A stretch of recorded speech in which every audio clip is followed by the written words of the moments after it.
ওয়ালাইকুম আসসালাম। আলহামদুলিল্লাহ আমি ভালো আছি ভাই। আপনারা কেমন আছেন সবাই? আমাকে শুনতে পাচ্ছেন ঠিকমতো? শোনা যাচ্ছে ক্লিয়ারলি একদম? আশা করছি দেখতেও কোনো অসুবিধা হবে না ইনশাল্লাহ। আমাদের একটি ওয়ার্কশিট ছিল, আমি জানি না আপনারা কতজন তার সমাধান করতে পেরেছেন। আমরা আজকে ওয়ার্কশিটটি নিয়ে কথা বলবো এই কারণে যে আমরা যা শিখলাম আমরা সেগুলো একটু অ্যাপ্লিকেশন দেখব, যে পরীক্ষায় আমরা এগুলো নিয়ে ভাববো কিভাবে, হ্যাঁ, কিভাবে আমরা এগুলো আহ, চিন্তা করব, এগুলোকে কিভাবে পরীক্ষায় আনসার করা যায় আমরা এগুলো দেখব। দেখলে আমাদের আসলে ডাব্লিউএস কোশ্চেন পড়া শেষ হয়ে যাবে। ডাব্লিউএস কোশ্চেন সম্পর্কে আমরা যে আলোচনা করছি আশা করি আপনাদের খুব একটা অসুবিধা হবে না। তবু আপনারা আপনাদের একটু প্র্যাকটিস চালিয়ে যেতে হবে, আস্তে আস্তে দেখবেন একটা সময় গিয়ে আরো ভালো করবেন। এছাড়া ডাব্লিউএস কোশ্চেন আরো অনেক জায়গাতে আসবে আমাদের সামনে। আমরা যখন রাইট ফর্ম অফ ভার্ব পড়বো, এছাড়া আমরা যখন ভয়েস চেঞ্জিং শিখবো, এরকম বিভিন্ন জায়গাতে আবার এই ডাব্লিউএস কোশ্চেনের বিষয়গুলো আসবে, তখন আমরা এগুলো দেখব। এই দেখতে দেখতে শিখতে শিখতে একটা সময় আরো আমরা দক্ষ হয়ে উঠবো আর কি এই বিষয়গুলো ব্যবহার করার ক্ষেত্রে। সুতরাং ভয় পাওয়ার কিছু না ইনশাল্লাহ। জি ঠিক আছে। আচ্ছা 30টাই করেছেন, অনেক ভালো রিফাত ভাই। জি আচ্ছা, বাংলা লেখাগুলো শো করতেছে না। আচ্ছা বাংলা লেখাগুলো শোনেন আপনাদের যারা হচ্ছে এই ক্লাস দেখছেন, হ্যাঁ, আমি একটা জিনিস বুঝাই বলি। আহ,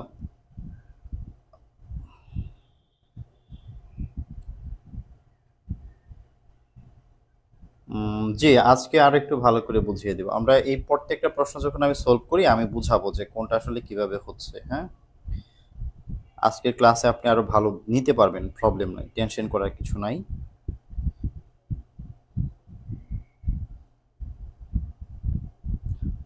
আচ্ছা যাদের হচ্ছে সামনে ওই বাংলা লেখা উঠছে, হ্যাঁ, যাদের হচ্ছে যে বাংলা আসে, এটাকে আসলে ভিডিও ক্যাপশন বলে। তো আপনারা আপনাদের হচ্ছে ভিডিওতে ক্লিক করলে আপনারা নিচের দিকে দেখবেন যে নিচের দিকে একদম যদি আপনি ভিডিওতে ক্লিক করেন, আমি আপনাদেরকে দেখাতে পারছি কিনা আমি জানি না, আপনারা দেখতে মানে পারছেন কিনা ভিডিওতে। এই ভিডিওটার মধ্যে যদি আপনি এরকম ক্লিক করেন, আপনি দেখবেন নিচের দিকে এরকম একটা সেটিং দেখতে পাবেন। সেটিং এর উপর লেখা আছে দেখেন ক্লোজড ক্যাপশন। আমি যে ক্যাপশনটা বন্ধ করে রেখেছি, এই যে শুরু ক্যাপশনটা আমি বন্ধ করে রেখেছি, আমি এটা যদি অন করে দেই, যদি এখান থেকে আমি অন করে দেই, তাহলে দেখবেন যে আমার এটার উপরে যে এখন দেখবেন যে বাংলায় যে বাংলা লেখা আসতেছে, হ্যাঁ, এখানে বাংলা লেখা আমি দেখতে পাচ্ছি। কিন্তু আমি যদি আবার এখানে এখানে গিয়ে আমি যদি আবার এই সেটিং এ ক্লিক করে আমি যদি ক্লোজড ক্যাপশনস আমি ক্লিক করে এটাকে অফ করে দেই, তাহলে কিন্তু আমার ভিডিওতে কখনো বাংলা ইংলিশ কোনো লেখা আমার কিন্তু সামনে আসবে না। তো এটি আপনারা আপনাদের ওখান থেকে এইভাবে একটু বন্ধ করে নেন, হ্যাঁ, তাহলে দেখবেন যে যাদের এই বাংলার জন্য সমস্যা হচ্ছে তাদের এই প্রবলেমটি হবে না। হ্যাঁ, পেরেছেন কিনা একটু বলবেন, বুঝেছেন কিনা। হ্যাঁ, ভিডিওতে জাস্ট ক্লিক করলে নিচের দিকে সেটিং এর মতো একটা অপশন আপনারা পাবেন, সেখান থেকে গিয়ে আপনারা এটা বন্ধ করে দেন, তাহলে দেখবেন আর প্রবলেম হচ্ছে না। ঠিক আছে, একটু চেষ্টা করে দেখেন। আচ্ছা ঠিক হয়ে গেছে। আচ্ছা হয় না, জি। এইভাবে হচ্ছে যখনই আপনারা কোনো লাইভ ক্লাস দেখবেন, যদি কখনো আপনি দেখেন যে এরকম ভাবে সেখানে এরকম একটা ক্যাপশনস দেখাচ্ছে, আপনি এইভাবে একটু বন্ধ করে নিলে তাহলে আপনাকে আর হচ্ছে বিরক্ত হতে হবে না। হ্যাঁ, জি ঠিক আছে। ওকে, চৈতি আপু আমরা মাত্র শুরু করছি, অসুবিধা নাই, আমরা মাত্র শুরু করলাম, প্রবলেম নাই। খেয়াল করেন আমি গতদিন যেই কথাটি বলেছিলাম যে আমরা যখন হচ্ছে ডাব্লিউএস কোশ্চেনের পরীক্ষায় আমরা যখন আনসার লিখতে যাব, তখন না আমাদেরকে ঠিক এইভাবে দিবে। আমি তো গত কয়েকদিন আপনাদেরকে দেখিয়েছিলাম যে আন্ডারলাইন করে দিলে কিভাবে ডাব্লিউএস কোশ্চেন করতে হয়। ওটি মূলত দিয়েছিলাম আপনাদেরকে যে একদম আপনার মন মতো না, আপনাকে যদি নির্দিষ্ট করে কোনো শব্দ কোন একটি শব্দের নিচে আন্ডারলাইন করে দেয়, তখন আপনি কিভাবে প্রশ্ন করবেন। এখন ডাব্লিউএস কোশ্চেন যখন আমাদের হচ্ছে কম্পালসারি ইংলিশে যখন এক্সামে আসবে, তো তারা তাদের ইচ্ছে মতো, তাদের মর্জি মতো, তারা যদি চায় যে এখানে তারা আন্ডারলাইন করে দিতে পারে। আবার যদি ইচ্ছে করে যে না আমরা আন্ডারলাইন করে দেব না, শুধু এইভাবে দিব, এইভাবে দিতে পারে। এখন পর্যন্ত 2-1 বার পরীক্ষায় আসছে আন্ডারলাইন হিসাবে আসছে 2-1 বার। আর অধিকাংশ ক্ষেত্রে আসছে যে যেখানে কোনো আন্ডারলাইন করা ছিল না, শুধুমাত্র সেন্টেন্স দিয়ে বলেছে এগুলোকে ডাব্লিউএস কোশ্চেন বানাও। এগুলো হচ্ছে ডাব্লিউএস কোশ্চেনের উত্তর, সেই উত্তর অনুযায়ী এখন কোশ্চেন আমাকে বানাতে হবে। তো পরীক্ষায় আমি যেহেতু আগে আন্ডারলাইন করে শিখেছি, এখন আন্ডারলাইন ছাড়া শেখাচ্ছি। বরঞ্চ আন্ডারলাইন ছাড়া আসলে বেশি সহজ, কারণ এখন আমি আমার নিজের মতো করে প্রশ্ন করতে পারবো। আর আন্ডারলাইন দিয়ে দিলে সেই শব্দটা নিয়ে শুধুমাত্র আমাকে প্রশ্ন বানাতে হবে। তো এইটা কঠিন না, এটা বরঞ্চ আরো সহজ। আমরা একটু চেষ্টা করি, দেখেন আমরা পারবো ইনশাল্লাহ। দেখেন প্রথম যে বাক্যটা আছে, আমি প্রথমে একটু বেশি করে এক্সপ্লেন করব, তারপরে হয়তো বা একটু দ্রুত আনসারগুলো লিখে যাব। তো এখানে প্রথম যেটি আছে, এখানে বলা আছে, একটু খেয়াল, মানে প্রশ্নের দিকে খেয়াল করেন, পরীক্ষাতে মানে কোন বিষয়গুলো দেয় একটু খেয়াল করেন। এই বাক্যটার মধ্যে আপনি যদি দেখেন, এই সেন্টেন্সের মধ্যে প্রথমেই একটা হি আছে। আমরা কিন্তু এই হি কে নিয়ে আমরা প্রশ্ন করতে পারি, আমরা হি কে নিয়ে প্রশ্ন করতে পারবো, আমরা রিড কে নিয়ে প্রশ্ন করতে পারবো, আমরা মেনি অ্যাডভেঞ্চারাস স্টোরিজ নিয়ে প্রশ্ন করতে পারবো। আবার যদি আমি বলি যে না, আমি শুধুমাত্র অ্যাডভেঞ্চারাসের নিচে আন্ডারলাইন আছে, আমি এইটা দিয়ে প্রশ্ন করব। অনেক রকম ভাবে প্রশ্ন করা যায়। আমি এই বাক্যটাকে কয়টা প্রশ্ন করতে পারি আমি দেখাই, সবগুলি প্রশ্নই শিখি আমরা। পরবর্তীতে না হয় আমরা অল্প অল্প করে করব, কিন্তু এইটা আমরা সবগুলি করে দেখি।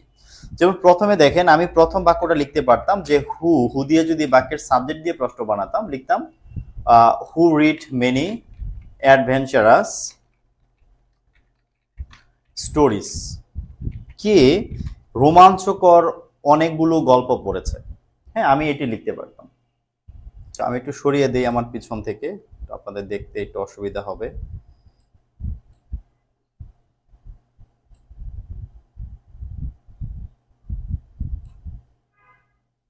ওকে, দেখেন হু রিড মেনি অ্যাডভেঞ্চারাস স্টোরিজ যদি আমি লিখি, এটা কিন্তু একটা প্রশ্ন হয়ে গেছে। এখানে আমি কি করেছি, বাক্যের সাবজেক্টটাকে বাদ দিয়ে আমরা প্রশ্ন করেছি। আর শিখেছিলাম সাবজেক্ট যদি ব্যক্তি হয় শুধু হু লিখলে হয়ে যায়, আর কিছু করতে হয় না। আবার দেখেন আমি লিখতে পারি যে, আবার একটা প্রশ্ন বানাতে পারি যে বলছে যে he read many adventurous stories, আমি লিখতে পারতাম যে হোয়াট ডিড হি রিড, সে কি পড়েছিল, সে কি পড়েছে। আমি এখন কি করলাম, আমি চিন্তা করলাম যে এটি হচ্ছে সাবজেক্ট, এটি সাবজেক্ট দিয়ে কি করেছি আমরা প্রশ্ন করেছি। আবার এখানে আমি চিন্তা করলাম এটা ভার্ব, ভার্বের পরে তো পুরোটি অবজেক্ট ধরে যদি আমি প্রশ্ন করি, তখন কিন্তু আমি হোয়াট দিয়ে লিখতে পারছি। হোয়াট ডিড হি রিড, সে কি পড়েছিল। ডিড লেখার রিজন হচ্ছে, এখানে দেখেন এটা থার্ড পারসন সিঙ্গুলার নাম্বার, এটা ভার্ব টু হয়েছে বলে কিন্তু এখানে কোনো এস নাই। কিন্তু যদি এটা প্রেজেন্ট টেন্স হতো, সাবজেক্ট প্লাস ভার্ব ওয়ান হতো, তাহলে কিন্তু একটা এস থাকতো। এই এস যে এখানে নাই, এটা থেকে আমি বুঝতে পারছি যে এটা পাস্টে আছে, এই জন্য কিন্তু আমি ডিড লিখেছি, এই জন্য আমি ডিড লিখেছি, ডু লিখি নাই। ঠিক আছে, কারণ হি থার্ড পারসন সিঙ্গুলার, এটি প্রেজেন্ট হলো, অবশ্যই একটা এস থাকতো, এস নাই বলে আমি বুঝতে পারছি যে এটা পাস্টে আছে। তাহলে আমি এখানে হু দিয়েও লিখতে পারছি, হোয়াট দিয়েও আমি কি করতে পারছি, প্রশ্ন করতে পারছি। আবার দেখেন, আমি যদি চাই যে স্টোরিজ তো নাউন, আর অ্যাডভেঞ্চারাস একটা অ্যাডজেক্টিভ, অ্যাডভেঞ্চারাস কি একটা অ্যাডজেক্টিভ, নাউনের আগে অ্যাডজেক্টিভ বসে, এটা একটা অ্যাডজেক্টিভ। আমি যদি এই অ্যাডজেক্টিভটা থেকে দিয়ে যদি প্রশ্ন বানাতে চাইতাম, আমি লিখতে পারতাম যে what type of many stories did he read. আমি এইভাবে লিখতে পারতাম যে what type of many stories did he read, সে কি ধরনের অনেকগুলো গল্প পড়েছিল, সে কি ধরনের অনেকগুলো গল্প পড়েছিল। আমি শুধুমাত্র এই অ্যাডভেঞ্চারাস অ্যাডজেক্টিভটা দিয়েও আমি কি করতে পারি, এইভাবে প্রশ্নটি বানাতে পারি। তো এরকম এখানে তিনটা প্রশ্ন বানানো পসিবল। হ্যাঁ, আবার দেখেন না, যদি আমরা 2 নম্বরে যাই, 2 নম্বরে বলা হচ্ছে, 2 নম্বরে কি আছে যে he wrote a letter to his friend telling him to visit them. এখন এই বাক্যটাকে যদি আমরা প্রশ্ন করতে চাই, আপনি দেখেন আমরা হি দিয়ে প্রশ্ন বানাতে পারি, আমরা এখানে এ লেটার এই অবজেক্টটা দিয়ে একটা প্রশ্ন বানাতে পারি, হিজ ফ্রেন্ড এইটাকে নিয়ে একটা প্রশ্ন বানাতে পারি, telling him to visit them এইটা নিয়ে একটা প্রশ্ন বানাতে পারি। অনেকগুলো প্রশ্ন এই বড় একটা বাক্যকে নিয়ে লেখা যায়। যেমন আমরা প্রথমত লিখতে পারি who wrote a letter to his friend telling him to visit them, এই একটি প্রশ্ন। আবার যদি আমি বলি যে আমি লেটার দিয়ে প্রশ্ন করব, তখন লিখতে পারি যে what did he right two his friend telling him to visit them. দেখেন আমি এখানে শুধুমাত্র ওই যে লেটার কি লিখেছিল, হোয়াট ডিড হি রাইট, সে কি লিখেছিল টু হিজ ফ্রেন্ড, তার বন্ধুদেরকে, telling him to visit them, আমি শুধুমাত্র লেটার দিয়ে একটি প্রশ্ন করে ফেললাম। তো আবার আপনি যদি লিখতে চান যে আপনি কাকে পাঠানো হয়েছে চিঠিটা, আমি চাইলে লিখতে পারতাম যে টু হোম, ওই যে টুটার সামনে আসবে, আমরা লিখতে পারতাম যে to whom did he write a letter telling to visit them. দেখেন আমি কিন্তু এইভাবে প্রশ্ন করতে পারতাম যে কাকে বলেছে, to whom did he write, সে কাকে লিখেছে এই লেটার একটি চিঠি, টেলিং টু ভিজিট দ্যাম, তাদেরকে দেখার জন্য, তাদেরকে দেখে আসার জন্য, কাকে লিখেছে। তাহলে আমি এইটা দিয়ে প্রশ্ন করতে পারি। আবার telling him to visit them, এইটা দিয়ে যদি আপনি প্রশ্ন করতে চান তখন হাউ দিয়ে লিখতে হবে, কারণ এইটা একটা অ্যাডভার্ব, কারণ কিভাবে লিখেছে সবকিছু বলে তাদেরকে দেখে আসার কথা বলে চিঠিটা লিখেছে। লিখতে পারি how did he write a letter to his friend, যে সে কিভাবে তার বন্ধুর কাছে একটি চিঠি লিখেছে, সে কিভাবে তার বন্ধুর কাছে একটি চিঠি লিখেছে, উত্তর আসবে যে telling him to visit them, যে তাদেরকে দেখে আসার কথা বলে তাকে চিঠিটি লিখেছে। তাহলে একটি সেন্টেন্স দিয়ে কিন্তু এরকম অনেকগুলো প্রশ্ন হতে পারে। পরীক্ষার সময় আমরা যে কোনো একটা দিয়ে করলেই হবে, তবে আমরা মানে ধরেন সবগুলো বাক্যের মধ্যে যেন হু হু না লিখি, যে সবগুলোই শুধু হু দিয়ে, যে সাবজেক্টটাকে বাদ দিয়ে হু দিয়ে লিখলাম। হ্যাঁ, এইটা যেহেতু সবচেয়ে সহজ, এটি 2-3 বার হয়তো বা সর্বোচ্চ 2বার আপনি লিখতে পারেন 5টার মধ্যে একবার লেখাই সবচেয়ে ভালো। তো হু দিয়ে বেশি লিখবেন না, এটাই হচ্ছে কথা। আপনি অন্য একটা শব্দকে নিয়ে দিয়ে প্রশ্ন করবেন, ঠিক আছে, তাহলে হয়ে যাবে ইনশাল্লাহ। আচ্ছা, আমি বাকিগুলো নিয়ে আর খুব বেশি কথা বলবো না, আমি শুধুমাত্র মেজর যেভাবে প্রশ্নগুলো করলে ভালো হয় সেই বিষয়গুলো দেখাবো। হু নিয়ে আর আমি আর কথা বলছি না, হু কিভাবে লেখা যাবে আমি আশা করছি আপনারা বুঝেছেন। I am very happy to meet you, এখানে to meet you, to plus verb one থাকলে হোয়াই দিয়ে প্রশ্ন হবে বলেছিলাম। তাহলে আমরা এক কাজ করি, আমরা এই টু মিট ইউ এইটা দিয়ে আমরা প্রশ্ন করি, তাহলে আমরা লিখবো যে why are you very happy, তুমি কেন খুব খুশি, why are you very happy, তুমি কেন খুব খুশি। ঠিক আছে, উত্তর আসবে কি যে টু মিট ইউ, যে তোমার সাথে দেখা করে আমি অনেক খুশি। আবার আমি ধরেন যদি এটি লিখতে চাই যে আমি ভেরি হ্যাপি দিয়ে প্রশ্ন করব, ভেরি হ্যাপি দিয়ে প্রশ্ন করলে আমি লিখতে পারতাম যে হাউ আর ইউ, যে তুমি কেমন ফিল করছো, টু মিট মি। হ্যাঁ, এখানে কিন্তু আবার ইউটা মি করে ফেলতে হচ্ছে, কারণ মি থাকলে তো ইউ হয়, কিন্তু ইউ থাকলে আবার মি হবে, কারণ আমি বলছি যে how are you to meet me, যে তুমি কেমন আছো আমার সাথে দেখা করে তোমার কেমন লাগছে বা কেমন আছো, এইটি বোঝানোর জন্য আমরা এইভাবে প্রশ্নটি করছি। আর আচ্ছা, হু এর সাথে আপু যে কোনোটা লিখতে পারেন, হু এর সাথে এম ইজ আর সব লেখা যাবে। হুকে সিঙ্গুলারও ধরা যায়, প্লুরালও ধরা যায়। কেন ধরা যায় এটা একটু বুঝাই দেই। যেমন ধরেন যদি কোনো এক জায়গায় লেখা থাকে দে, এই হি যদি লেখা থাকে, হি এর জন্য আপনি হু লিখবেন, ধরেন হি এর সাথে কি বসে ইজ, তাহলে হু ইজ। আবার যদি কোথাও দে থাকে আপনি দে এর জন্য হু লিখবেন, এখন দে এর সাথে বসে হচ্ছে আর, তাহলে তখন কিন্তু হু আর লিখবেন, তাই না। দে এর সাথে দে আর যদি থাকে হু আর, হি ইজ তাহলে হু ইজ, এইভাবে লিখবেন। হু এর সাথে সিঙ্গুলার প্লুরাল দুটিই লেখা যায়, এটা নিয়ে টেনশন করতে হবে না। পরীক্ষায় যেই রকম ভার্বটি থাকবে সেটি লিখবেন, তাহলে আর ভুল হবে না। পরে দেখেন নাম্বার 4, এই প্রশ্নটি কিন্তু খুব সুন্দর হয় না, যে how are you to meet me, প্রশ্নটি খুব বেশি সুন্দর হয় না, বোঝানোর জন্য লিখলাম, কিন্তু এই বাক্যটা সবচেয়ে সুন্দর প্রশ্ন এটাই হয় যে why are you very happy, তুমি কেন এত খুশি। হ্যাঁ, এটি সবচেয়ে ভালো হয়, বাট ওইটা লিখলে ভুল হবে না, যেটা লিখেছিলাম লিখলে গ্রামাটিক্যালি ঠিক আছে, এটা শুনতে ভালো লাগে না আর কি। The boy was ran over by a bus, হ্যাঁ, একটা ছেলেকে একটা বাস কি করেছে, চাপা দিয়ে চলে গেছে। ran over মানে হচ্ছে চাপা দিয়ে চলে যাওয়া। তো এই বাক্যটার মধ্যে আমরা দেখতে পাচ্ছি বাই আছে, তো আমরা আসলে কি প্রশ্ন করবো বলেন তো, যে who was run over by the bus, আমরা এখানে এই প্রশ্নটি লিখতে পারি, হু দিয়ে লিখতে পারি, হু দিয়ে আর দেখালাম না, ধরুন আমরা ছেলেটাকে কিসে চাপা দিয়েছে এটি আমরা বুঝতে চাই, তাহলে এ বাস দিয়ে আমরা প্রশ্ন করি, এ বাস দিয়ে প্রশ্ন করি। এখন দেখেন এ বাস কিন্তু একটা বস্তু, বস্তু হলে হোয়াট দিয়ে প্রশ্ন করতে হবে। আর ওই যে এখানে বাই আছে, বাইটাকে সামনে নিয়ে আসি, by what was the boy run over. আপনাদের কি কঠিন লাগছে একটু বলেন তো, মানে খারাপ লাগছে নাকি বুঝতে পারছেন একটু বলবেন। By what was the boy run over. যদি কেউ বাই হোয়াট না লিখে যদি বাই হুইচ লিখতে পারতো, মানে লিখতে চাইতো যে বাই হুইচ কিসের দ্বারা ওয়াজ দ্য বয় রান ওভার, কিসের দ্বারা ছেলেটাকে চাপা দেয়া হয়েছে, যদি কেউ এইভাবে লিখতে চাইতো হতো, কোনো অসুবিধা নাই, এই হুইচ দিয়েও লেখা যায়। তবে হোয়াট দিয়ে লিখতে পারাটা বেশি ভালো, হোয়াট দিয়ে লিখতে পারাটা বেশি ভালো। নাম্বার 5 দেখেন, হি টুক দ্য বেটার ম্যাঙ্গোস। তো আমরা বুঝতে পারছি সে নিয়েছে, কি নিয়েছে, ভালো ভালো আমগুলো সে নিয়ে গেছে।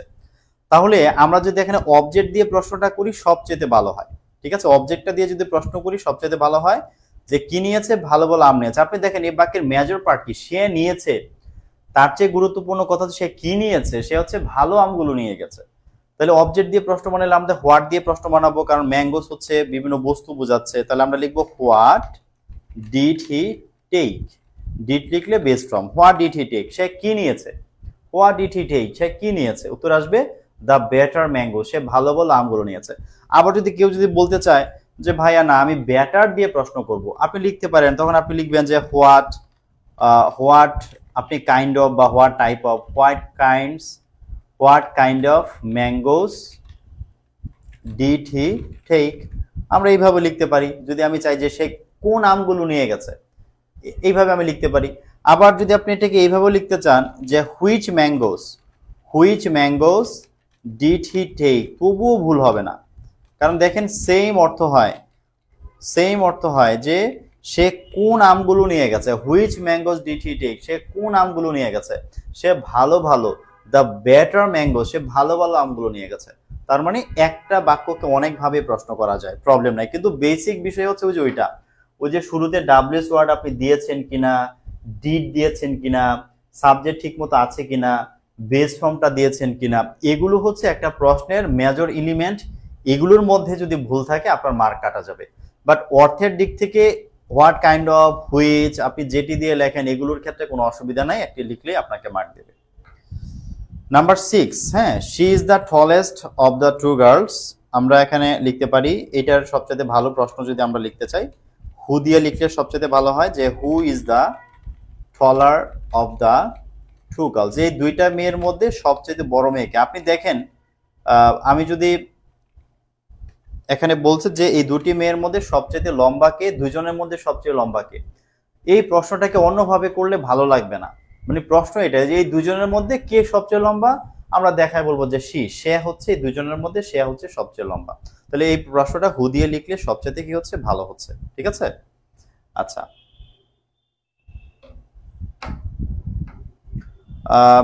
সীমা আমিন আপু, ইংলিশ শিখবেন, অর্থ বুঝবেন না, অর্থ না বুঝলে নিজে ইংলিশ বলতেও পারবেন না, ইংলিশ বুঝতেও পারবেন না। হ্যাঁ, অর্থ বোঝা ম্যান্ডেটরি। এজন্য হচ্ছে আপনি অর্থ যখন না বুঝবো এই চিন্তা মাথায় না নিয়ে চিন্তা করেন কিভাবে প্রত্যেকটা বাক্যের অর্থ বুঝে বুঝে আগানো যায়, ট্রাই করেন। হ্যাঁ, আর যদি ভবিষ্যতে ভালো চাকরি চান, চাকরি পেতে চান, মনে রাখবেন যে বাংলাদেশে যত ভালো চাকরির পরীক্ষা আছে আপনাকে অবশ্যই রিটেন এক্সাম দিতে হবে, লিখিত পরীক্ষা দিতে হবে।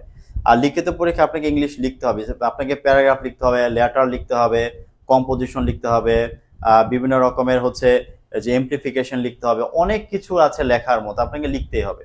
এখন আপনি মিনিং না বুঝলে প্রশ্ন বুঝতে পারবেন না, প্যাসেজও বুঝতে পারবেন না, আপনি হচ্ছে ভালো লিখতেও পারবেন না। এই জন্য অর্থ না বুঝলে কি করব, ওই কোশ্চেনে না গিয়ে আমাকে মিনিং বুঝতে হবে, এই বিষয়টি মাথায় সেট করেন। আর আমি আপনাদেরকে এখন পড়াচ্ছি রাইট ফর্ম অফ ভার্ব শেষ হয়ে গেলে, যখন আমি রাইট ফর্ম অফ ভার্বটা শেষ করে ফেলবো ততদিন আপনাদের মধ্যে ইংলিশের একটা বেসিক কাঠামো দাঁড়িয়ে যাবে সবার মধ্যে। তখন আমি মাঝে মধ্যে বিভিন্ন প্যাসেজ কিভাবে পড়তে হয়, মিনিং বুঝতে হয়, দাগিয়ে দাগিয়ে আমি বুঝাবো যে কিভাবে কিভাবে পড়ে পড়ে ধরতে হয়, ভোকাবুলারি কিভাবে এনরিচ করতে হয়, জানতে হয়। দেখেন এই কম্পালসারি ইংলিশ কোর্সটি আমি বলেছি যেটি বেশি দুর্বলদের জন্য, আমি বলেছি কেন জানেন, কারণ আমি ধরেন জব বেচে আজকে ওদের ক্লাস নিয়েছি 88তম ক্লাস নিয়েছি। এই 88তম ক্লাসের মধ্যেও কিন্তু কাউকে প্যাসেজ পড়াই দিব, কাউকে মিনিং বোঝাবো, এই সুযোগ ওখানে হয় নাই। মেজর মেজর টপিক পড়াতে গিয়েও আমাকে 90টার মতো ক্লাস নিয়ে ফেলতে হয়েছে। ওদের 100+ ক্লাস হয়ে যাবে। একটা কোর্স তো আর অনেক বেশি বড় করা যায় না। আর একটা বিষয় হচ্ছে যে ধরেন সব স্টুডেন্টদের ক্যাটাগরি তো এক না। ধরেন আপনি যে ওই ব্যাচের মধ্যে অনেক পাবলিক ইউনিভার্সিটি স্টুডেন্ট আছে, ঢাকা ইউনিভার্সিটি, চট্টগ্রাম ইউনিভার্সিটি, এই রকমের বিভিন্ন পাবলিক ইউনিভার্সিটি স্টুডেন্ট আছে। তারা কিন্তু এত দুর্বল না, সুতরাং ওখানে কিন্তু এত বেসিক জিনিস পড়াতে পারি না। এই কোর্সটিকে এই জন্য ডিজাইন করেছে যে এখানে আপনারা যেন মিনিংটাও ধরতে পারেন, আমি যেন সেই বিষয়ে আপনাদেরকে গাইডলাইন দিতে পারি, এই জন্যই কিন্তু এই কোর্স। এখানে কিভাবে প্যাসেজ ধরে ধরে পড়তে হয় এগুলো দেখাবো, টেনশন নেবেন না। কিন্তু প্রতিদিন যে লেসনগুলো দিচ্ছি এগুলো কি গুরুত্ব দিয়েন, শিখেন, ধরে রাখেন, তাহলে আপনি মানে একটু অ্যাডভান্সড হবেন, আপনি দেখবেন আগাতে পারছেন। আর অন্যথায় কিন্তু হবে না। হ্যাঁ, টেনশন নিয়েন না, চেষ্টা করেন, আস্তে আস্তে হবে। দেখেন, হি ওয়াজ ডিফিটেড বাই হিজ এনিমি, যে সে তার শত্রুদের দ্বারা মানে কি হয়েছে, পরাজিত হয়েছে। তাহলে আমরা লিখতে পারি যে বাই হোম, যে কাদের দ্বারা, ওয়াজ হি ডিফিটেড, যে সে কি হয়েছে, কাদের দ্বারা সে পরাজিত হয়েছে, কাদের দ্বারা সে পরাজিত হয়েছে। এটি হচ্ছে এখানে সবচেয়ে ভালো প্রশ্ন হয়। এরপর হচ্ছে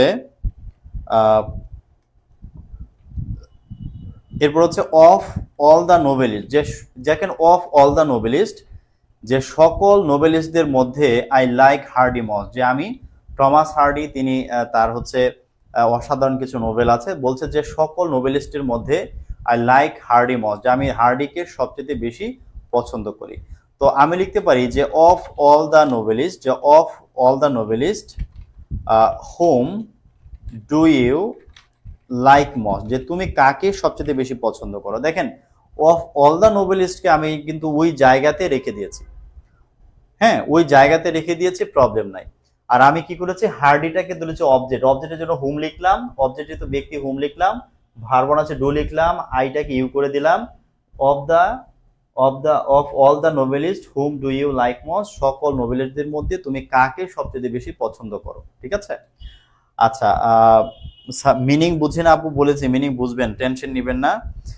by who was he defeated লেখা যাবে, কোনো অসুবিধা নেই। হ্যাঁ, হুমের পরিবর্তে হু লেখাই বরঞ্চ ভালো। আচ্ছা, এরপর আসেন 9 হচ্ছে the poor women lost her son and this made her sad, যে তিনি তার ছেলেকে হারিয়ে ফেলেছেন এবং তিনি কি হয়েছেন, এবং তিনি খুব মানে দুঃখিত হয়েছেন, কষ্ট পেয়েছেন আর কি, এটি তাকে খুব বেশি আহত করেছে। তো আমরা এই প্রশ্নটাকে কি লিখতে পারি, দেখেন আমরা লিখতে পারি যে একটা প্রশ্ন হইতে পারে যে হোয়াই, একটা লিখতে পারি হোয়াট মেড দ্য, এই প্রশ্নটা একটু ব্যতিক্রম, এখানে দুইটা বাক্য দিয়েছে, তো একটু খেয়াল করেন, আমি আবার বলছি, দুইটা বাক্য কিন্তু এখানে আছে। The poor women lost her son, প্রথমত সে তার ছেলেকে হারিয়ে ফেলেছে, and this made her sad, এটা কিন্তু একটা জটিল প্রশ্ন। কেন জটিল প্রশ্ন? দেখেন, প্রশ্ন করার সময় প্রশ্নটি এমন ভাবে করতে হবে যেন সেই প্রশ্নের উত্তর প্রশ্নের মধ্যে না থাকে, কারণ প্রশ্নের মধ্যে যদি আপনি উত্তর বলেই দেন তাহলে তো আর সেটি প্রশ্ন হবে না। সুতরাং এখানে খেয়াল করতে হবে, আমি যদি এখন প্রশ্ন করি যে হোয়াই ডিড দ্য উইমেন, খেয়াল করেন যে আমি যদি লিখি হোয়াই দিয়ে যদি প্রশ্ন লিখতে চাই, যদি মাঝখানে সো দ্যাট থাকতো আমি হোয়াই দিয়ে লিখতে পারতাম, বা সো থাকলে লিখতে পারতাম। এখানে বলছে যে মহিলাটি তার ছেলেকে হারিয়ে ফেলেছে, আমরা একটা প্রশ্ন করতে পারতাম যে সে কাকে মানে সে কাকে, একটা প্রশ্ন হবে যে whom did the poor women, আমি লিখে বুঝালে ভালো বুঝবেন, poor women lost, whom did the poor women lost, যে সে কাকে হারিয়েছে, এন্ড এবং হোয়াট মেড হার স্যাড, এবং তাকে কোন জিনিসটা তাকে কি করেছে, তাকে হচ্ছে এই কষ্ট দিয়েছে বা সে দুঃখিত হয়েছে। ঠিক আছে, আমি এখানে দুইটা প্রশ্ন করেছি, দুই পাশে দুইটা বাক্য ছিল, দুটিকে আমি প্রশ্ন করেছি। ঠিক আছে, দুটিকে আমি প্রশ্ন করেছি, কারণ এছাড়া আমি যদি এখানে দুই পাশে প্রশ্ন না করি আমার প্রশ্নের উত্তর কিন্তু বা প্রশ্নের মধ্যেই থেকে যাচ্ছে। এই জন্য যখন আপনি দেখবেন প্রশ্ন করার সময় এই ধরনের বড় বাক্য যদি পরীক্ষা দেয় না, কিন্তু যদি কখনো দেয় আপনি চিন্তা করবেন এমন ভাবে যে প্রশ্ন করার পর যেন উত্তর সেন্টেন্সের মধ্যে না থাকে, থাকলে কিন্তু প্রশ্নটা আর ভালো হবে না। আরও এটাকে আপনি অনেকভাবে লিখতে পারতেন। আপনি লিখতে পারতেন যে who lost her son and what made her sad, আপনি এটা লিখতে পারতেন। এভাবে লেখা যাবে। হ্যাঁ, এইভাবে যদি আপনি লেখেন কোনো অসুবিধা নাই। এই দুইটা প্রশ্ন সবচেয়ে ভালো হয় এখানে। আমরা এরপরে যাই নাম্বার 10-এ। নাম্বার 10-এ যাই, এখানে আছে যে দ্য প্রেসিডেন্ট হ্যাজ রিজাইন্ড। আমরা লিখতে পারি যে হু হ্যাজ রিজাইন্ড, কে কে হচ্ছে পদত্যাগ করেছে।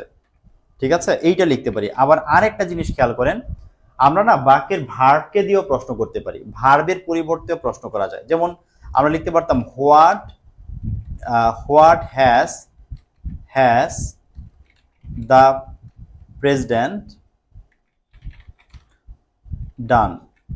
What has the president done, president কি করেছে, প্রেসিডেন্ট কি করেছে। দেখেন আমি এখানে রিজাইন যে করেছে, আমি জানতে চাচ্ছি যে প্রেসিডেন্ট কি করেছে, প্রেসিডেন্ট পদত্যাগ করেছে। দ্য প্রেসিডেন্ট হ্যাজ রিজাইন্ড, এটি হবে। তো মনে রাখতে হবে এখানে একটা বিষয়, যে যদি আপনি প্রশ্নকে, যদি ভার্বটাকে দিয়ে আপনি প্রশ্ন বানান, তখন এই ভার্বের জায়গায় ডু লিখতে হয়।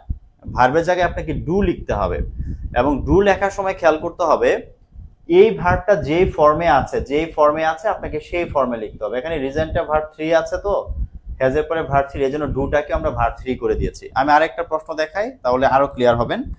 যেমন ধরেন আমি একটা প্রশ্ন দিলাম এরকম ভাবে যে দে ওয়ার ওয়াকিং, যে তারা হাঁটছিল। এখন আমি ওয়াকিং দিয়ে প্রশ্ন বানাতে যাই, তারা কি করছিল। তাহলে ভার্ব দিয়ে প্রশ্ন বানালে প্রথমে হোয়াট লিখতে হয়, তারপরে হোয়াট ওয়ার দে ডুইং। কেন ডুইং লিখলাম?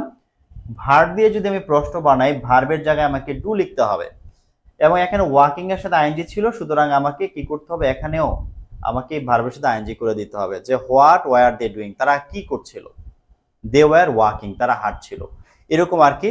অর্থাৎ ভার্ব দিয়ে প্রশ্ন বানালে সেখানে আপনাকে অবশ্যই ডু ভার্বটা অ্যাড করে দিতে হবে, অন্যথায় কিন্তু সেটি প্রশ্ন হবে না, ভুল হয়ে যাবে। এরপর দেখেন 11 বলছে the eldest of the 3 sisters help the porter. আমরা লিখতে পারি যে হু বা হুম লিখতে পারি। Who did the eldest of the 3 sisters help, যে সবচাইতে এই তিনজন বোনের মধ্যে সবচেয়ে বড় জন কাকে হেল্প করেছিল। হু বা হুম যে কোনো একটা দিয়ে আপনি প্রশ্ন লিখতে পারেন। তারপর আপনি হু দিয়েও চালিয়ে লিখতে পারবেন, সেটা তো আছেই। This school was built in 1930। দেখেন এখানে একটা সময় দিয়েছে 1930-তে, তাহলে আমরা হোয়েন দিয়ে প্রশ্ন করি। আমরা লিখবো when was the school built, স্কুলটা কখন নির্মাণ করা হয়েছিল। আনসার আসবে ইন 1930। 13-এ বলছে the book was written by Azad, তাহলে আমরা লিখবো কে লিখেছে বইটা। আমরা লিখবো বাই হু বা হুম যেটা লেখেন, by whom was the book written, যে বইটা কার দ্বারা লেখা হয়েছে, আমি কিন্তু এখানে চাইলে ওই সাবজেক্টকে দিয়ে কিন্তু বানাতে পারতাম, যে what was written by Azad, আমি কিন্তু সাবজেক্ট দিয়ে বানাতে পারতাম, কিন্তু সাবজেক্টটাকে আমি অ্যাভয়েড করতে বলছি, কারণ এটা সহজ, এটা সবাই পারবে, এটা নিয়ে আমাদের খুব বেশি একটা প্রবলেম নাই। অবশ্যই হবে মেহরিমা আক্তার আপু, অবশ্যই হবে। হু দিয়ে লিখলে হবে, আমি তো বললাম হু দিয়ে সবগুলো বাক্যে লেখা যাবে, হু বা হোয়াট দিয়ে। I informed him of his father's death, তাহলে তো আপনি বলেন তো যে আমি তার বাবার মৃত্যুর খবর তাকে জানালাম, তাহলে তাকে আমি কি জানালাম। আমি লিখতে পারি যে what did you inform him, তুমি তাকে কি জানিয়েছো। What did you inform him, তুমি তাকে কি জানিয়েছো। তাহলে বলতে হবে I informed him of his father's death, আমি তাকে তার বাবার মৃত্যুর খবর জানিয়েছি। The plane is expected to land within an hour, আমরা লিখতে পারি যে when is the plane expected to land, when মানে কখন বিমানটি অবতরণ করবে, কখন বিমানটি অবতরণ করবে বলে আশা করা যাচ্ছে। ঠিক আছে, এটি হচ্ছে প্রশ্ন। তো আমরা সময় দিয়ে আমরা কি করলাম, প্রশ্ন করলাম। তারপরে I studied English and Bangla at school, আমি লিখতে পারি হোয়ার ডিড ইউ স্টাডি, হ্যাঁ, ওখানে ডিড লিখেছে, স্টাডি হবে স্টাডি ইংলিশ অ্যান্ড বাংলা। তুমি কোথায় ইংলিশ এবং বাংলা পড়ো। আবার যদি চান আপনি যে কি পড়ি, হোয়াট ডিড ইউ স্টাডি, তুমি কি পড়ো, তুমি কি পড়ো অ্যাট স্কুল, তুমি স্কুলে কি পড়ো। তার মানে আমি অ্যাট স্কুল দিয়েও প্রশ্ন করতে পারছি, আবার ইংলিশ অ্যান্ড মানে ইংলিশ অ্যান্ড বাংলা মানে ইংরেজি এবং বাংলা দিয়ে আমি প্রশ্ন বানাতে পারি। 17 we should invite all elite of the town. তো আমরা লিখতে পারি যে হোম অথবা হু শুড ইউ ইনভাইট, যে তোমার কাকে আমন্ত্রণ জানানো উচিত, তোমার কাকে আমন্ত্রণ জানানো উচিত। আনসার কি হচ্ছে the elite of the town. Elite of the town মানে হচ্ছে শহরের যারা উচ্চ পদস্থ, যারা উচ্চ পদে আছে, একদম সর্বোচ্চ চূড়ে আছে, তাদেরকে এলিট বলা হয়। সমাজের উচ্চ শ্রেণী যারা, তাদেরকে মানে দাওয়াত করা উচিত। 18 নাম্বার বলছে hour principal is learned and well behave. দেখেন এখানে আমরা এই যে লার্নড অ্যান্ড ওয়েল বিহেভ, এটা একটা অ্যাডজেক্টিভ, হ্যাঁ, যে তিনি হচ্ছে শিক্ষিত এবং অত্যন্ত মানে ভালো, তার আচরণ অত্যন্ত ভালো, তার ব্যবহার অনেক ভালো। তাহলে আমরা বলতে পারি how is your principal, how is your principal, যে তোমাদের প্রিন্সিপাল কেমন। আওয়ার আছে ইউর করে দিচ্ছে, হাউ ইজ ইউর প্রিন্সিপাল, তোমাদের প্রিন্সিপাল কেমন। তিনি হচ্ছেন লার্নড অ্যান্ড ওয়েল বিহেভড। তারপর আপনি চাইলে হু দিয়ে লিখতে পারতেন, সেটি তো বলেছি। She visited London, America and Russia. তাহলে আমরা এখানে লিখবো যে হোয়াট ডিড শি ভিজিট, সে কোন জায়গা মানে কি সে ভ্রমণ করেছে, সে কি ভ্রমণ করেছে। আপনি যদি এখানে হোয়াট না লিখে হোয়ার দিয়ে লিখতে চান, কারণ এগুলো তো জায়গায় বোঝায়, where did she visit, no problem, বরং এটা শুনতে আরো বেশি ভালো লাগে। হোয়ার ডিড শি ভিজিট, সে কোথায় ভ্রমণ করেছে লেখা যাবে, আপনার ইচ্ছে। 20 নাম্বার শি ক্যান স্পিক বা বেঙ্গলি, ইংলিশ অ্যান্ড অ্যারাবিক। তো আমরা বুঝতেই পারছি হোয়াট দিয়ে প্রশ্ন করব, হোয়াট ক্যান শি স্পিক, সে কি বলতে পারে, হোয়াট ক্যান শি স্পিক, সে কি বলতে পারে। 21 দেখেন the plane will take of মানে উড়া, হ্যাঁ, উড়াকে বলা হয় take off. The plane will take off at 10:30 AM, সকাল 10:30টায় বিমান উড্ডয়ন করবে বা বিমান উঠবে। আমরা লিখতে পারি হোয়েন উইল দ্য প্লেন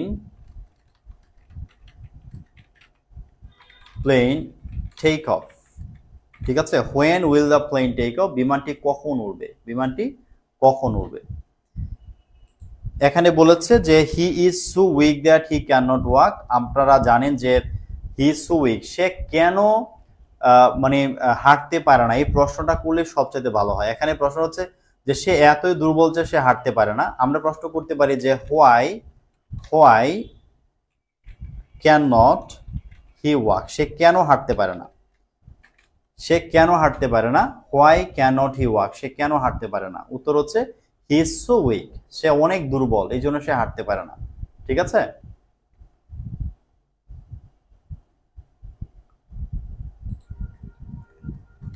আচ্ছা, which places did he visit লেখা যাবে আপু, কোনো অসুবিধা নাই, লেখা যাবে। সে কোন জায়গায়, আপনি যদি এইটা না লিখে, এখানে তো হচ্ছে কিসের নাম দেয়া ছিল বলেন তো, দেশের, এখানে হচ্ছে শহরের নাম রাশিয়া, লন্ডন আসলে হচ্ছে চাইলে আমরা মানে একটা দেশের পরিচয় হচ্ছে লন্ডন বলে, মানে ইংল্যান্ডকে মানুষ ইংল্যান্ডের চেয়ে লন্ডন বলতে বেশি চিনতো আগে। যদি আপনি এরকম বলতে চাইতেন যে which country did she visit, problem নাই, লেখা যেত, ঠিক আছে, এইভাবে লেখা যাবে। মিনিং হলেই হবে, কিন্তু ওই যে ডু ডাজ ডিড ব্যবহার করা, এগুলো হচ্ছে ম্যান্ডেটরি, এগুলো আছে আসল ব্যাপার। দ্য জার্নালিস্ট রোড আ 5-পেজ রিপোর্ট। তাহলে আমরা লিখতে পারি যে what did the journalist write, হ্যাঁ, ডিড লিখেছে, রাইট হবে। যে জার্নালিস্ট কি লিখেছে, এ 5-পেজ রিপোর্ট, সে 5 পেজের একটা কি করেছে, রিপোর্ট সে লিখে দিয়েছে। Our college will be closed on the 5th instant. 5th instant মানে এই মাসের 15 তারিখ। 5th ইনস্ট্যান্ট মানে ইনস্ট্যান্ট শব্দটা দিয়ে বোঝায় ওই মাসের ওই তারিখটা। যদি আমি বলি যেমন আজকে 8 ইনস্ট্যান্ট মানে এই মাসের 8 তারিখ, ঠিক আছে, ইনস্ট্যান্ট বলতে এই মাসের ওই তারিখটাকে বোঝায়। তাহলে আমি বলতে পারি যে when will your college be closed, তোমার কলেজ কখন বন্ধ হবে। When will your college be closed, তোমার কলেজ কখন বন্ধ করা হবে, ঠিক আছে। The war of liberation took place in 1971। আমরা লিখবো when did the war of independence মানে মুক্তিযুদ্ধ, টেক প্লেস মানে ঘটা। এই মুক্তিযুদ্ধ কখন ঘটেছিল? হ্যাঁ, আমাদের ওয়ার অফ ইন্ডিপেন্ডেন্স আমাদের এই স্বাধীনতার যে সংগ্রাম এটি কখন ঘটেছিল? টেক প্লেস মানে ঘটা, কোনো কিছু ঘটা। Our class starts at 8 PM, আমরা লিখব যে when do your classes start, তোমার ক্লাস কখন শুরু হয়? শেক্সপিয়ার ওয়াজ বর্ন ইন 1564, আমরা লিখতে পারি when was Shakespeare born, Shakespeare কখন জন্মগ্রহণ করেছিলেন? The battle of Palashi took place in 1957, আমরা লিখতে পারি যে when did the battle of Palashi মানে পলাশি যুদ্ধ, when did the battle of Palashi take place, হ্যাঁ, take place কখন ঘটেছিল? এই যে কিছু কিছু ওয়ার্ড মিনিং শিখছেন না, এরকম শিখতে থাকেন, আস্তে আস্তে দেখবেন একটা সময় অনেক কিছু পারবেন। nobody knows what will happen in future, হ্যাঁ, আমরা এটা লিখতে পারি যে who knows, কে জানে, what will happen in future, কে জানে ভবিষ্যতে কি ঘটবে, আসলে আমরা কেউ জানি না। এবং এটি এখানে সবচেয়ে সুন্দর প্রশ্ন যে কি ঘটবে কে জানে সামনে কি ঘটবে, কেউ জানে না।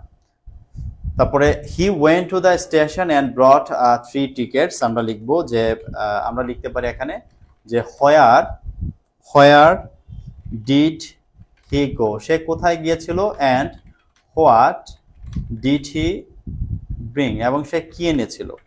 আমরা দুইটা প্রশ্ন করেছি যে where did he go, সে কোথায় গিয়েছিল, আনসার হচ্ছে he went to the station, এবং পরে বলেছে and brought 3 tickets, আমরা এখানে লিখছি যে what did he bring, সে কি এনেছিল। তো দুই ভাবে আমরা কি করতে পারি, প্রশ্ন করতে পারবো, ঠিক আছে। তো এন দিয়ে যখন এরকম দুইটা বাক্য থাকে আমরা ট্রাই করব দুই পাশেই যেন আমরা প্রশ্নটা করি, তাহলে প্রশ্নটি বেশি সুন্দর হবে আর কি। বলেন আপনাদের কোনো কোশ্চেন বা সমস্যা থাকলে একটু বলেন, আর যদি সমস্যা না থাকে আমরা ইনশাআল্লাহ পরের আলোচনায় যাই তাহলে। আর আপনারা হচ্ছে আমি আরেকটা ওয়ার্কশিট এবং আনসার শিট আমি দুটোই দিয়ে দিব, হ্যাঁ, আমি একটা শিটও দিব। ক্লাসে তো আর হচ্ছে যে সলভ করাতে গেলে বেশি সময় লাগবে, আমি সেটা হচ্ছে প্রথমত আপনাদেরকে আমি ওয়ার্কশিটটা দিয়ে দিব, আপনারা সেটা সলভ করবেন, তারপর আমি আপনাদেরকে আবার সেটার আনসার শিট দিয়ে দিব। আপনারা আনসার শিট অনুযায়ী তারপর একটু মিলিয়ে নেবেন যে আসলে আপনি ঠিকঠাক মতো লিখেছেন কিনা। যদি সবকিছু ঠিকঠাক মতো লিখে থাকেন তাহলে তো হলোই, আর যদি কোনো কোশ্চেন থাকে তাহলে ক্লাসে আমরা ইনশাআল্লাহ সেই কোশ্চেন নিয়ে আমরা আলোচনা করে নিব।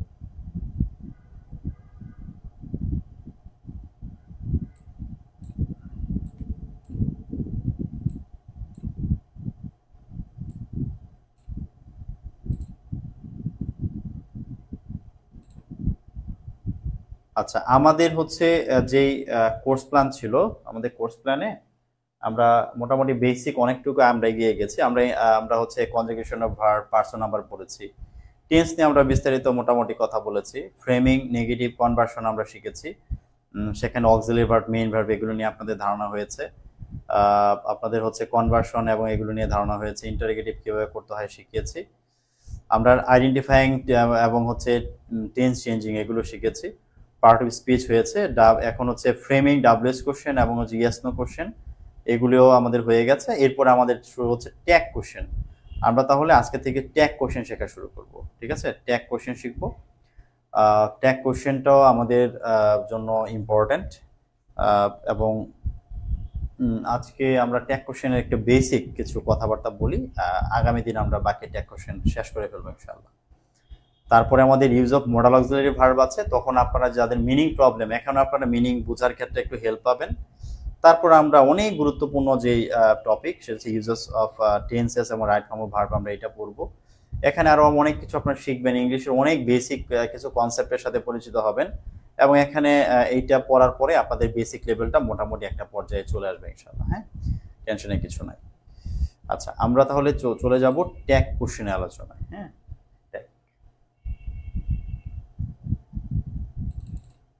একটু সময় দিবেন।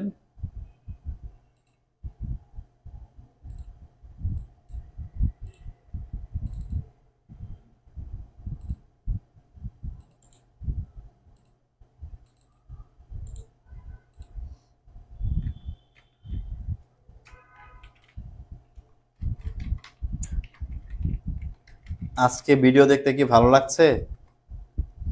আজকে আটকায় এই আজকে ক্লাস নিচ্ছি, মানে অনেক মানে হাই রেজলিউশনের ভিডিও হচ্ছে আজকে। এবং মানে একটু এক বিন্দুর জন্য কোনো মানে ডিস্টার্ব হয় না ভিডিওতে, সবকিছু একদম পারফেক্ট, একটা ফ্রেমও ড্রপ হয় না। এই কদিন যে কি একটা অবস্থা ছিল, আপনারা যে কিভাবে যে ক্লাসগুলো আপনাদের নিয়েছি বলার মতো না।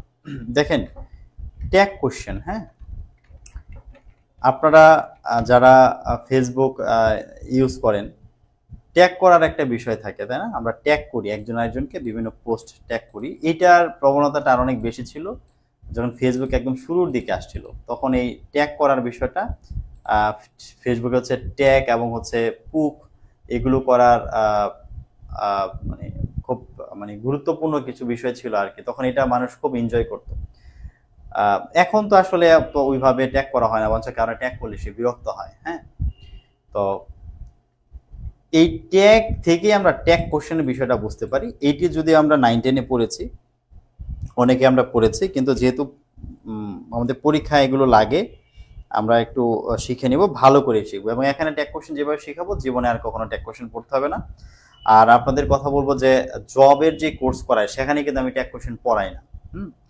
জব ব্যাচে কিন্তু এই যে ডাব্লিউএস কোশ্চেন, ট্যাগ কোশ্চেন কিন্তু এইভাবে পড়ে না, যেখানে যেরকম ধরে ধরে বানানো শিখালাম। জব ইংলিশের ব্যাচে কিন্তু এত বেসিক জিনিস পড়ানো যায় না। হ্যাঁ, তো ট্যাগ কোশ্চেন কিন্তু আমাদের এই যে এনটিআরসির পরীক্ষা, যারা যে শিক্ষক নিবন্ধন দেয়, প্রাইমারির পরীক্ষা দেয়, তাদেরকে, তারপরে হচ্ছে যে 11 থেকে 20তম গ্রেডের যে চাকরির পরীক্ষা দেয়, এগুলোতে কিন্তু হচ্ছে এই ট্যাগ কোশ্চেন থেকে প্রশ্ন হয়। হ্যাঁ, তো এগুলো আপনারা চাকরির বেচে পাবেন না। পরবর্তীতে যদি জব বেচে আপনারা আসেন, এটা ওই বেচে নাই, এগুলো এখানেই শেষ করে ফেলবো। কিছু কিছু এরকম টপিক আছে, তো এখানেই ভালো করে শিখে নেবেন এবং নোট করে রাখবেন। চাকরির পরীক্ষার সময় কিন্তু এটা আবার লাগবে। সো গুছিয়ে নেওয়া ভালো, একবারে গুছিয়ে নেওয়া ভালো। এখন আসেন ট্যাগ কোশ্চেন বিষয়টা কি। দেখেন, মানে কনভারসেশন, গতদিন বলেছিলাম আপনাদেরকে যে আমাদের যখন আমরা কারোর সাথে কথোপকথন বা কনভারসেশন যখন করি, কনভারসেশন একটা বৈশিষ্ট্য হচ্ছে যে অ্যাক্স অ্যান্ড আনসার। আপনি প্রশ্ন করবেন এবং উত্তর দিবেন, এটি কনভারসেশন। প্রশ্ন ছাড়া কনভারসেশনের প্রাণ থাকে না। আপনি যদি সারাক্ষণ বলতে থাকেন এবং প্রশ্ন করার মাধ্যমে আপনার সামনে যিনি শ্রোতা আছেন তার মতামত যদি আপনি না নেন বা তাকে যদি কথা বলার সুযোগ না দেন, তাহলে উনি বেশিক্ষণ আপনার সামনে স্টে করবেন বা ওই কথোপকথনের মধ্যে কোনো আমেজ বা মজা থাকবে না। ঠিক আছে? তো আমাদের সামনে যারা থাকে, আমরা যাদের সাথে দীর্ঘক্ষণ ধরে কথা বলি, তারা অবশ্যই আমাদের আপনজন হন, কাছের কোনো কেউ হন। তাদের মতামত এবং তাদের সম্মান দেখানোর গুরুত্ব আছে, তাদের মতামতের একটা গুরুত্ব দিতে হয়। এই জন্য আমরা যেটি করি, আমরা কথা বলার সময় একটা কিছু যখন বলে ফেললাম, একটা কথা বললাম, বলার পর সে আমার সাথে একমত কিনা বা সে আমার কথা শুনেছে কিনা, তার ভিতরে কি কাজ করছে, আমার চিন্তার সাথে তার চিন্তা মিলেছে কিনা, এরকমের অনেক প্রশ্নের উত্তর পাওয়ার জন্য আমরা তাদের শেষে একটা প্রশ্ন করি। কথাটা বলার পর একটি প্রশ্ন করি। প্রশ্নটি কেমন? যেমন ধরেন আমি বললাম যে দে আর ওয়েল বিহেভ, যে তাদের আচরণ অনেক ভালো, তাদের আচরণ অনেক ভালো। আমি প্রশ্ন করলাম যে আরেন্ট দে, তাই নয় কি? এখানে আরেন্ট দে মানে তারা নয় কি, তারা কি ওয়েল বিহেভ নয়? আমি কিন্তু আগে এই মন্তব্যটা করেছি, আমি আগে বলছি যে তাদের আচরণ অনেক ভালো, তারা অনেক নম্র ভদ্র। শেষে বলছি যে আরেন্ট দে, তাই না? তাই না, তাই না মানে কি? তুমি কি আমার এই কথার সাথে একমত? তুমি কিছু বলো, তোমার মতামতটা দাও। আমি যেটা চিন্তা করলাম, আমার যেটা মনে হলো, তুমিও কি আমার মতো সেম চিন্তাটা করছো? এই যে কোনো একটা কিছু বলার পর, কোনো একটা বক্তৃতা দেওয়ার পর আমরা পরবর্তীতে যে প্রশ্নটা জুড়ে দেই, প্রশ্নটাকে বলা হয় ট্যাগ কোশ্চেন। পরীক্ষাতে এটা আসে কিভাবে? পরীক্ষাতে এটা আসে হচ্ছে এই জায়গাটাকে আপনাকে আন্ডারলাইন করে দিবে, এই জায়গাটা আপনাকে কি করবে? এরকম আন্ডারলাইন করে দিবে। দে আর ওয়েল বিহেভড, তারপর এরকম ভাবে আন্ডারলাইন করে দিবে। এই জায়গাতে আপনাকে এই ট্যাগ কোশ্চেনটা সঠিকভাবে বানিয়ে আপনাকে লিখতে হবে। এটাই হচ্ছে ট্যাগ কোশ্চেনের মূল বিষয়। হ্যাঁ, ট্যাগ কোশ্চেন যখন আমরা করতে যাব, তখনই আমাদেরকে এই বিষয়টা মেনে আমাদের কি করতে হবে, ট্যাগ কোশ্চেন করতে হবে। এখন এই ট্যাগ কোশ্চেন আমরা বানাবো কিভাবে? প্রশ্নের একটা গুরুত্বপূর্ণ বৈশিষ্ট্য হলো গিয়ে, ট্যাগ কোশ্চেন একটা গুরুত্বপূর্ণ বৈশিষ্ট্য হলো যে প্রশ্ন মানে কি? প্রশ্ন মানে হচ্ছে যে শুরুতে আপনাকে একটা অক্সিলারি ভার্ব লিখতে হবে, তারপর বাক্যের সাবজেক্ট লিখতে হবে। দেখেন প্রশ্ন, এই ট্যাগ কোশ্চেন হচ্ছে one type of yes no question, কিন্তু ইয়েস নো কোশ্চেনের আর ট্যাগ কোশ্চেনের মধ্যে পার্থক্য হলো যে ইয়েস নো কোশ্চেন সে নিজেই একটা প্রশ্ন হিসেবে, একটা বাক্য হিসেবে থাকে, কিন্তু ট্যাগ কোশ্চেন হলো আগে কিছু বলা হবে, তারপর একটা ইয়েস নো কোশ্চেন হবে। এখানে এই প্রশ্নটা একটা ইয়েস নো কোশ্চেন হবে। ইয়েস নো কোশ্চেনের বৈশিষ্ট্য হচ্ছে অক্সিলারি ভার্ব এবং সাবজেক্ট থাকবে। ট্যাগ কোশ্চেন একটা বাক্যের পরে থাকে, আর শুধু ইয়েস নো কোশ্চেন সে স্বতন্ত্র একটা বাক্য হয়, যেরকম আমরা বলেছিলাম যে হাউ আর ইউ টুডে, হ্যাঁ, এটা W S question. Are you fine, তুমি কি আজকে ভালো আছো, তুমি কি এখন ভালো আছো, হ্যাঁ, তুমি কেমন আছো, এই যে আর দিয়ে প্রশ্নটা করেছি, ওগুলো ইয়েস নো কোশ্চেন। আর ট্যাগ কোশ্চেন হবে একটা বাক্যের পরে প্রশ্ন থাকলে সেটাকে বলবো আমরা ট্যাগ কোশ্চেন। বাট দুইটাই yes no question. Tag question একটা ইয়েস নো কোশ্চেন, আর ইয়েস নো কোশ্চেন তো আমরা বানানো পারি, অসুবিধা নাই। হ্যাঁ, তো ট্যাগ কোশ্চেনের মধ্যে তাহলে যেটা দাঁড়াচ্ছে, প্রথমত আমরা কি করব, অক্সিলারি ভার্ব দিব সেই আগের মতো করে, যে যদি এখানে অক্সিলারি ভার্ব থাকে আমরা সেই অক্সিলারি ভার্ব লিখব, যদি এখানে অক্সিলারি ভার্ব না থাকে তাহলে আমরা যেরকম আগে ডু বা ডাস বা আমরা ডিড ব্যবহার করতাম, আমরা সেই আগের মতো ডু ডাস ডিড ব্যবহার করব, সব ঠিক। তারপর হচ্ছে বাক্যের সাবজেক্টটা লিখবো, সাবজেক্ট লিখবো, এই যে এখানে সাবজেক্ট দে আছে, এই এখানে কি করব, দে লিখে দিব, সাবজেক্ট লিখবো, এবং এই সাবজেক্ট অবশ্যই প্রনাউন হইতে হবে। দেখেন এখানে দে না লিখে যদি লিখতাম যে হি, ধরেন আমি এখানে লিখলাম Meena, Meena is well behaved, যে মিনা খুব ভদ্র মেয়ে, মিনা ইজ ওয়েল বিহেভড। এখন আমি এখানে ইজ লিখতাম, ইজ লিখতাম, আর এই যে মিনা, মিনার জন্য কি এখানে আমি মিনা লিখবো, মিনা লিখবো না, মিনা লিখবো না, কারণ এখানে ট্যাগ কোশ্চেনে অলওয়েজ প্রনাউন ব্যবহার করতে হবে। মিনার প্রনাউন কি সি, আমি সি লিখবো। তারপরে ট্যাগ কোশ্চেনে আমাকে প্রথমত অক্সিলারি ভার্ব ব্যবহার করতে হবে, তারপর আমাকে অবশ্যই এই জায়গাতে কি করতে হবে, আমাকে এখানে প্রনাউন, সাবজেক্ট যেটা আমি ব্যবহার করব সেটাকে অবশ্যই প্রনাউন হতে হবে। যদি প্রনাউন না হয় তাহলে বাক্যটি কিন্তু ভুল হবে। প্রনাউন আমাকে মাস্ট ব্যবহার করতে হবে, ঠিক আছে? এই দুটি বিষয় যদি আপনি বোঝেন তাহলে আমরা যেটা শিখলাম যে ট্যাগ কোশ্চেন হচ্ছে এক ধরনের ইয়েস নো কোশ্চেন, এটাও এক ধরনের ইয়েস নো কোশ্চেন। এবং ইয়েস নো কোশ্চেনের বৈশিষ্ট্য হলো গিয়ে যে প্রথমে একটা অক্সিলারি ভার্ব থাকবে, তারপরে সাবজেক্ট হবে, এবং এই সাবজেক্ট অবশ্যই হতে হবে প্রনাউন, সাবজেক্টটা কি হতে হবে, প্রনাউন হতে হবে, এবং সর্বশেষ আমাকে কোশ্চেন মার্ক দিতে হবে। যদি আমি এটা করি তাহলে আমার এটা ট্যাগ কোশ্চেন হবে। ট্যাগ কোশ্চেনে নাউন ব্যবহার করা যাবে না, প্রনাউন ব্যবহার করতে হবে। আর পরের ব্যাপার হচ্ছে গিয়ে, এটা খুব গুরুত্বপূর্ণ, সেটা হচ্ছে এই বাক্যটা এবং ট্যাগ কোশ্চেনের মধ্যে একটা পার্থক্য আছে। পার্থক্যটা হলো একটা খুবই ভাইটাল একটা বিষয়, সেটা হচ্ছে খেয়াল রাখতে হবে যে আপু ট্যাগ কোশ্চেনের আনসারও করতে পারবেন না। ট্যাগ কোশ্চেনকে যত সহজ মনে করছেন এত সহজ না। হ্যাঁ, হয়তো কিছু যে মুখস্থ করেছেন বলে পারছেন, বাট ট্যাগ কোশ্চেন একটু পেঁচিয়ে দিলে আপনি করতে পারবেন না, ঝামেলা আছে। হ্যাঁ, এইটার মধ্যেও বোঝার মতো অনেক কিছু আছে। হয়তো আমরা 9-10-এ পড়েছি যে এরকম থাকলে এরকম হয়, দেখে দেখে আমরা করে ফেলেছি, বাট একটু ডিপলি জানলে আপনি কখনোই ভুল করবেন না। একটু খেয়াল করেন, প্রশ্নের সময় আমি এর আগে একটা কথা বলেছিলাম যে প্রশ্ন দুই রকম হয়। একটা হচ্ছে ওই নেগেটিভ প্রশ্ন হয়, আবার একটা অ্যাফার্মেটিভ প্রশ্ন হয়।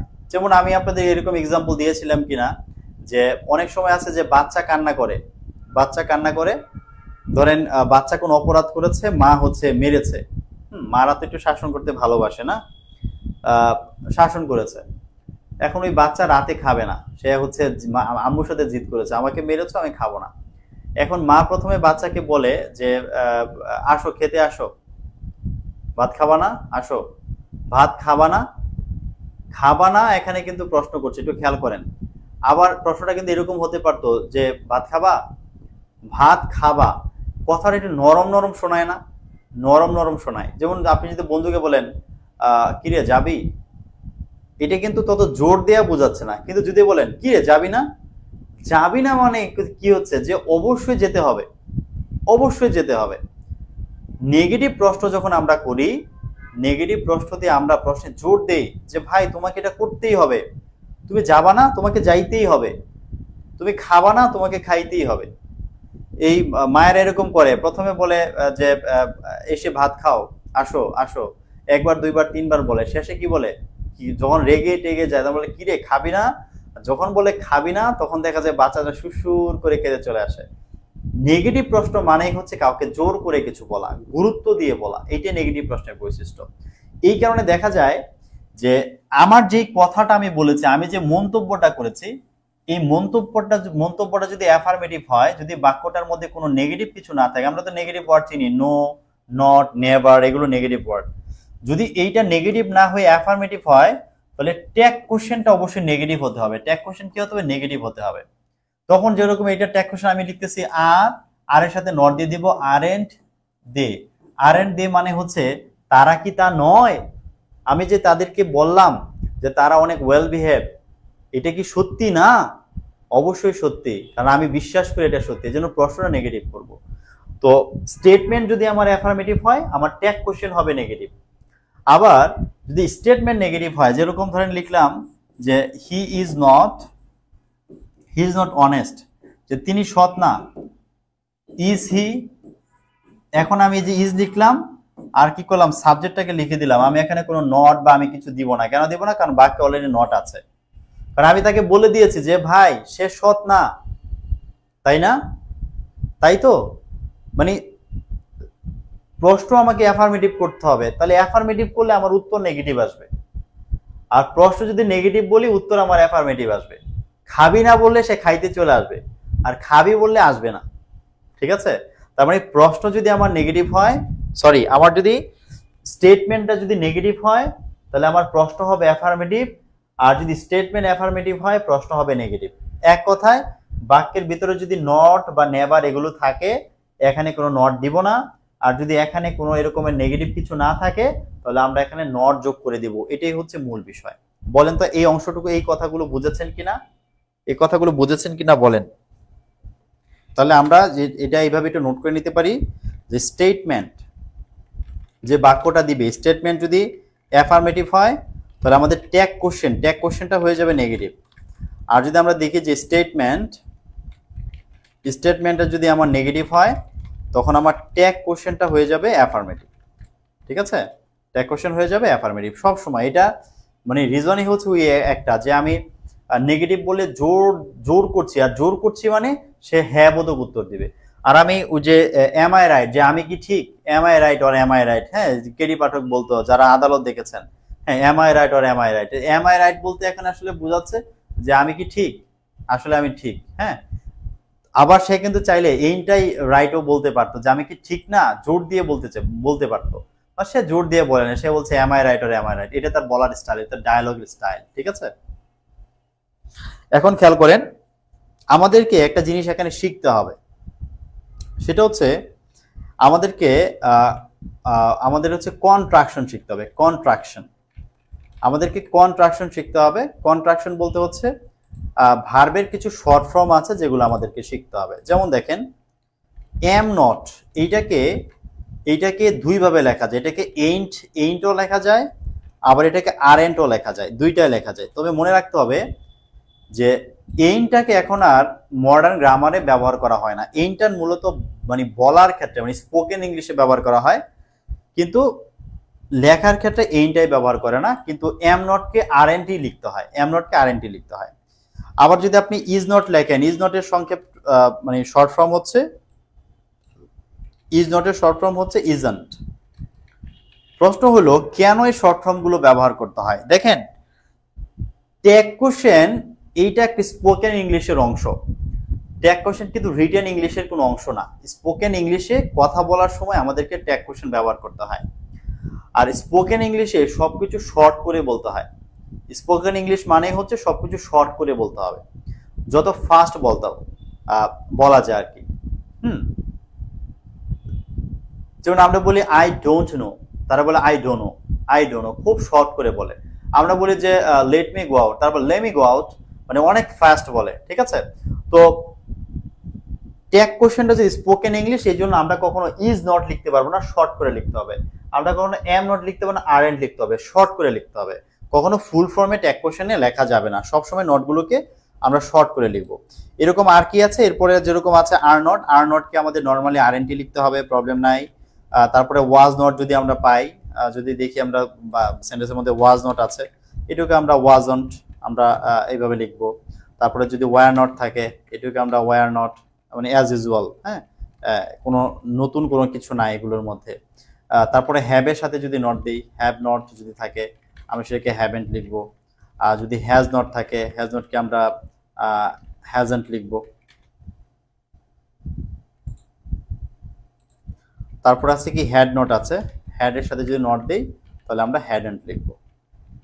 এরপর খেয়াল করেন যে আর কি আছে, আমরা দেখি যে শেলের সাথে নট দেওয়া যায়, শেল নটের বানানটা হচ্ছে সেন্ট হয়, এটা হচ্ছে সেন্ট। উইল নটকে লিখতে হয় ওন্ট, এরপর হচ্ছে ক্যান নটকে লিখতে হয় কান্ট, একটা আইন দুইটা আইন লেখা যায় না। আর বাকিগুলোর মধ্যে কোনো চেঞ্জ নেই। শুডন্ট যদি শুড নট থাকে, যদি দেখি যে কোথাও শুড নট আছে, শুড নটকে কিন্তু আমরা শুডন্টই লিখবো, কোনো এখানে তেমন কিছু ব্যতিক্রম কিছু নাই। যদি মাস্ট নট থাকে মাসেন্ট লিখবো। এরপরে বাকি যেগুলো আছে, যদি উড নট যদি থাকে আমরা কিন্তু উডন্ট লিখবো। এগুলোর সাথে হচ্ছে আরো যেগুলো আছে, যেমন do not, does not, did not, এগুলো আমরা অলরেডি জানি যে ডু নটকে সংক্ষেপে কি লেখা হয়, ডোন্ট লেখা হয়। আমরা যদি লিখি যে ডাজ নটকে সংক্ষেপে কি লেখা হয়, ডাজেন্ট।